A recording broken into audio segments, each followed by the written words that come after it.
Welcome to the grandest setting of them all. This is a Formula One classic like no other. Good afternoon and welcome to qualifying at the Monaco Grand Prix. Great shot of the Mediterranean Sea, not the shot that Gasly wanted to see.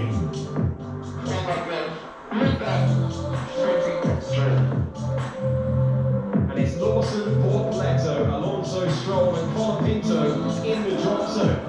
Big improvement when he needed it for Hulkenberg. He is in 10th position. Lawson takes that risk away, goes to 9th position. Alonso now cuts the lead and goes to 7th place under pressure. Norris improves to 2nd. Gabriel Bortoleto, can he find his way around the final corner and take a step forward when he needs to? Tsunoda goes to 10th. Bortoleto goes to 15th. And now Hadjar is trying to fight back and take the place back and does so to knock Bortoleto out along with Behrman. And we've got a yellow flag out on the circuit. We've got Lawrence Stroll backing off as a result. And the yellow flag's round for Kimi Antonelli into the barrier. The red flag flies. Too much speed into this braking turn. So that speed as they carry into the Nouvelle chicane. Nice, he's split that inside barrier. Yeah, popped the tyre, hasn't he? So he's done the opposite of Hadjar in pre-practice. Okay, mate, you're okay? I'm sorry. Yeah, I'm sorry. I'm sorry about you, okay then? Yeah, I'm sorry.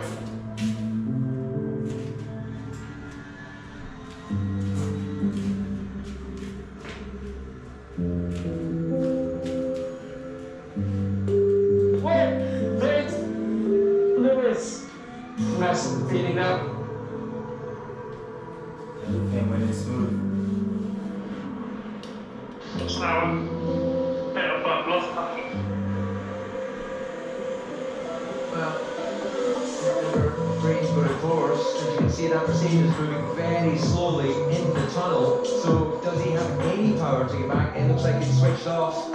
His hand tapping right now. He's out. They want to neutralise it given that he is static in the tunnel, not a place that any driver wants to come to a halt. As we go on board, we'll be able to listen. There's a lot of comments with. Oh, is that? Yeah, with that. What you do? Eyes up there, see them. Did pretty good in practice. Obviously, didn't qualify. Somebody took me out. And did he cut the camera there, Joey? It was so close. I wasn't sure he might have done on the left rear, but he's still giving it everything heading into the front stuff. So I think he's judged that just about perfectly. This is the most animated lap we've seen from Lewis Hamilton all weekend long. Lando Norris, Charles Leclerc have been hustling the cars since FP1. Now in Q2, Hamilton getting the grip, the track rubbering in. He's 3/10 of a second away from Charles Leclerc. But Ferrari, for all their qualifying woes, they're a 1-2 at the moment. Yeah, whilst we were watching Hamilton's animated lap, Leclerc has just put in purple centres across the board and has smashed it the fastest lap of the weekend so far. So the benchmark's coming down and Leclerc is finding his groove. Well, we can only imagine what Leclerc's lap looks like because Hamilton's looked really, really good. Lando Norris is in touch here with Charles Leclerc's benchmark time. Look at that fucking As he benchmark. goes fastest, he did find the time. Turned a deficit of 0.05 of a second to an advantage of 100th of a second. Sainz could be under pressure here in the second Williams. He's down to 10th. Lawson improves up ahead of him as well. The Williams has been good, but Sainz is now on the cusp. You must find an improvement, and Hadjar gets to P6. That's outstanding. Albon is going to be really close to the top. P3 for Alexander Albon ahead of the reigning world champion. The second Red Bull is occupied by Yuki Tsunoda. Doesn't have a personal best. Sector 1 or Sector 2. You add it all up, and it's 12th position for Yuki Tsunoda. He can't fight his way into the top 10. Nor can Sainz. Sainz is done.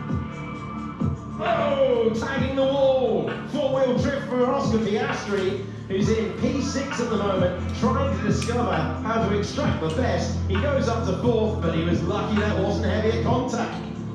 No mutual mistake. We've got Piastri there, who's been a little bit scrappy. Hasn't quite looked as fluid as Leclerc. And you see Norris has found a bit of consistency as we've grown into this qualifying session. But it just takes one lap to to define the pole position.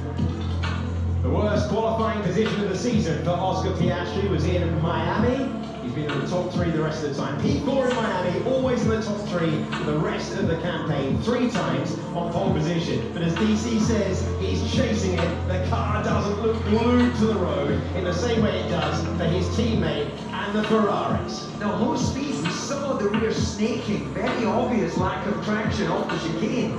And that was, as we go into Raskas, that's where we saw him at that issue and the little kiss of the barrier in the previous session. So Piastri, green in the middle sector at this stage, not as comfortable, but very early, first to set a decent time, 10.5.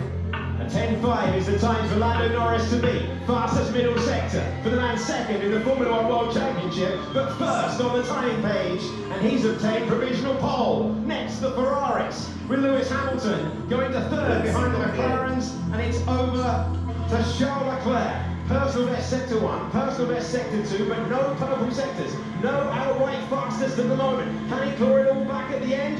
No, he's got 0.2 of a second to find, just under. McLaren 1-2, Ferrari 3-4. That seems like it should be right there. Verstappen in touching distance, and then how much risk is he prepared to take as he chases the front row? There is still time in this final sector, tiny enough, small movement on the rear as he came out of Raskas. We've seen him make up so much time in the final sector in the past, but he is behind Charles Leclerc. Perfection.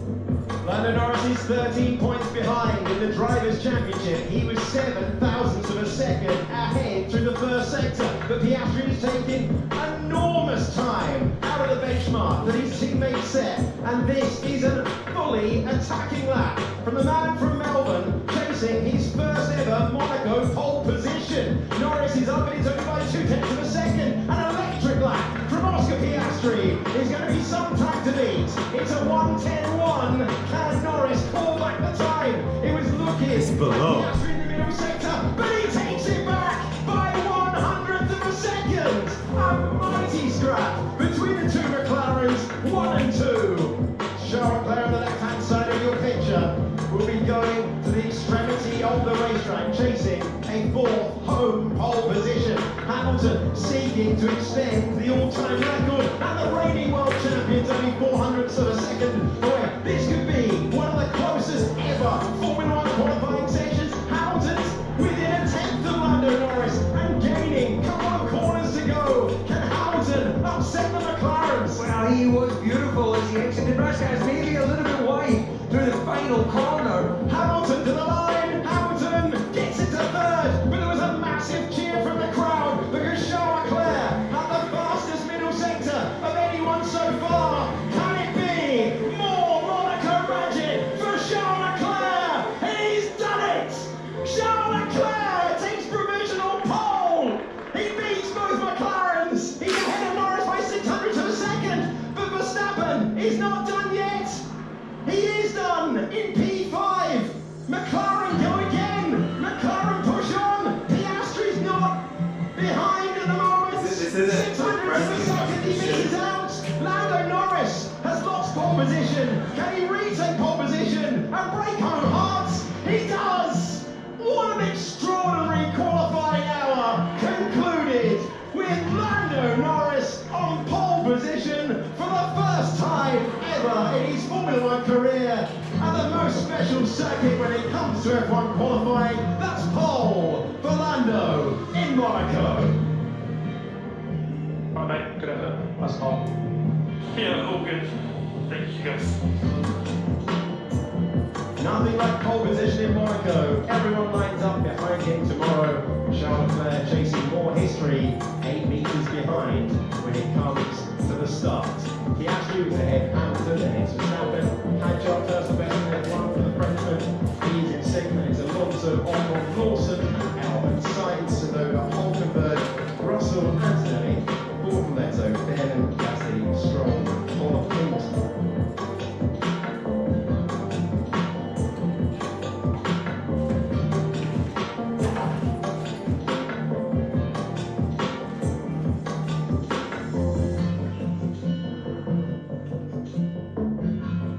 The Monaco Grand Prix, it's just a little bit special, isn't it? It's Formula One's shortest race in terms of the distance covered, but not the amount of time it takes the drivers to complete the race distance on the twisty, turny streets of the Mediterranean Principality. The nature of the Monte Carlo circuit means that the cars need a very specific setup, and it's a real challenge for the drivers as well. And you hear all the time from the drivers about they feel that if their rivals are close, doesn't matter because the walls are even closer. Monaco is just really, really difficult. The engineers. And going into the Monaco Grand Prix, the cars need a very specific package of parts. The track itself is a challenge. But I got it! You see, Son of a bitch! So we talked about it for many years. Are the big wins you see? I love this game! And on the topic of McLaren and what you would to fix to the car, to get around this circuit and try to win the Monaco Grand Prix, let's hear from a man whose cars look likely to be in the real challenging position to do just that. It's Andrea Stella from McLaren talking to Lawrence Durant. So Andrea, just love the new bits of the car this weekend?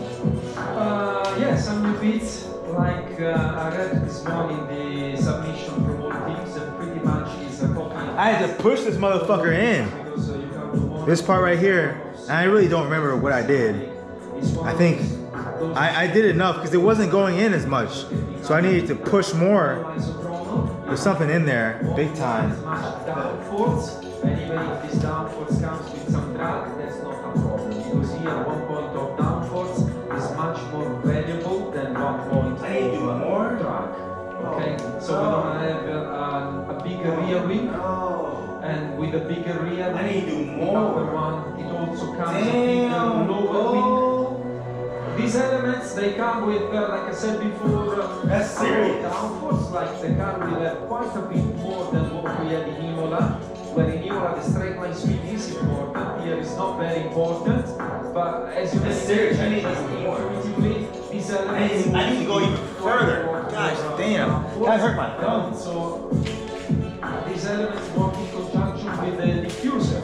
So they help extract the floor from underneath the car, so they work in an integrated way with the floor, and overall the car becomes much more powerful in terms of generating aerodynamic grip, which is what we need here in Well, that's absolutely fascinating. A real insight into the components that you need to get around Monaco, particularly in aerodynamic terms. As you can see here is the big old wing that the McLaren fit to their car. But they're not alone in the big wing club. Everybody's got big wings on their car. Let's check out Red Bull, for example. Max Verstappen thinks he's got a chance to beat the McLaren around this circuit, but doesn't he always? This is actually Yuki Tsunoda's car, and it's worth noting that once again, Red Bull are splitting their aerodynamic strategy between the two cars. Yuki Tsunoda here with the long nose that comes down to that front element Round of two. the front wing. Max Verstappen sticking with the short nose. We saw the same split with Liam Lawson when he was in the team before but the wing itself here is worth taking a look at as well. As you can see here, it's got an absolutely enormous gurney on the upper element, and that gurney is so big that I just think you might have to check if it's got any Dan's DNA in it, because it's so much of a gurney. If you're in America, you haven't got a clue what I'm talking about. It's the gurney platform. You probably call it a wicket.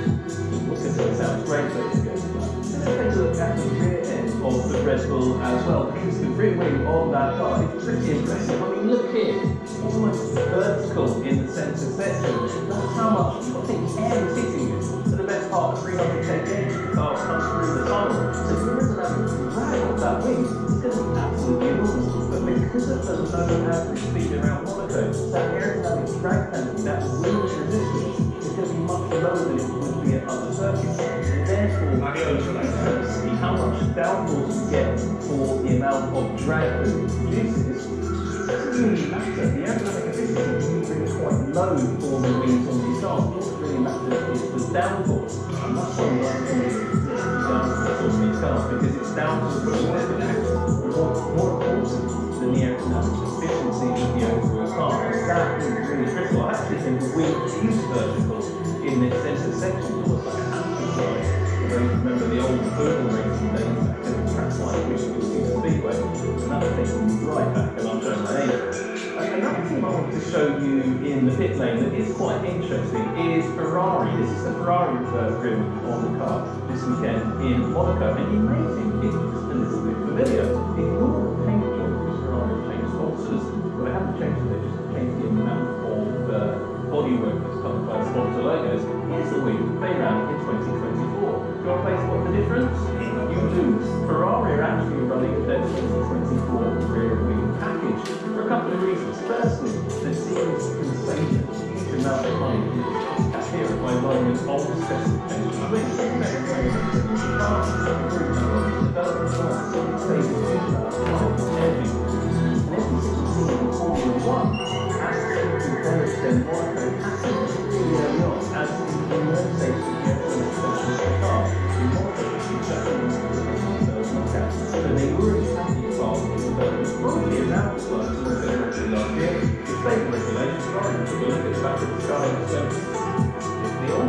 And then not alone in it, one thing that has fitted an awful lot on cars to his car, is Williams will run it last in his car this year with some modifications, and it's quite working out well for.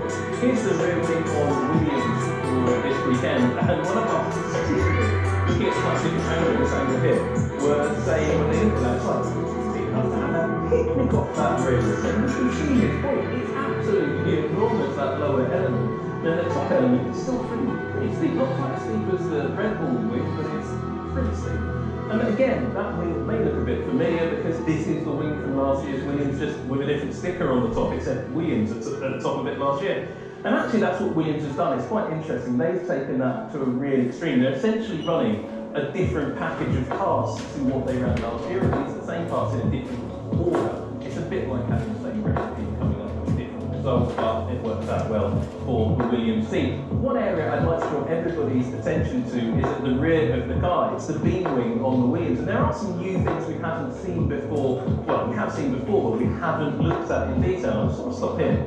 Look at how steep and how large this beam wing is on the Williams. At first I thought it was a single element wing, but as you come up, you can actually start to see the second element coming into play. So you really, I have no idea how I did that. dragging again. I don't know what I did. I was just fucking with shit. And then you can see as we come around to looking at the whole rear end as well, this is enough. so we've got back into the cockpit and found this little centre-line winglet that we've seen earlier in the season as well. That's a new 2025 part, but the rest of it is pretty similar to what we've seen. It needs to be all the way. 2024, albeit with a few tweaks here and there. This is the 2024 package racing in 2025, and so far it looks pretty good, doesn't it? So technical development on a Formula 1 car might not be everything when it comes to winning on Monaco, but the teams do still have to work really extensively. And to hear a little bit more about this package on Williams, for Williams, we're talking to Lawrence Loretto in the pit lane.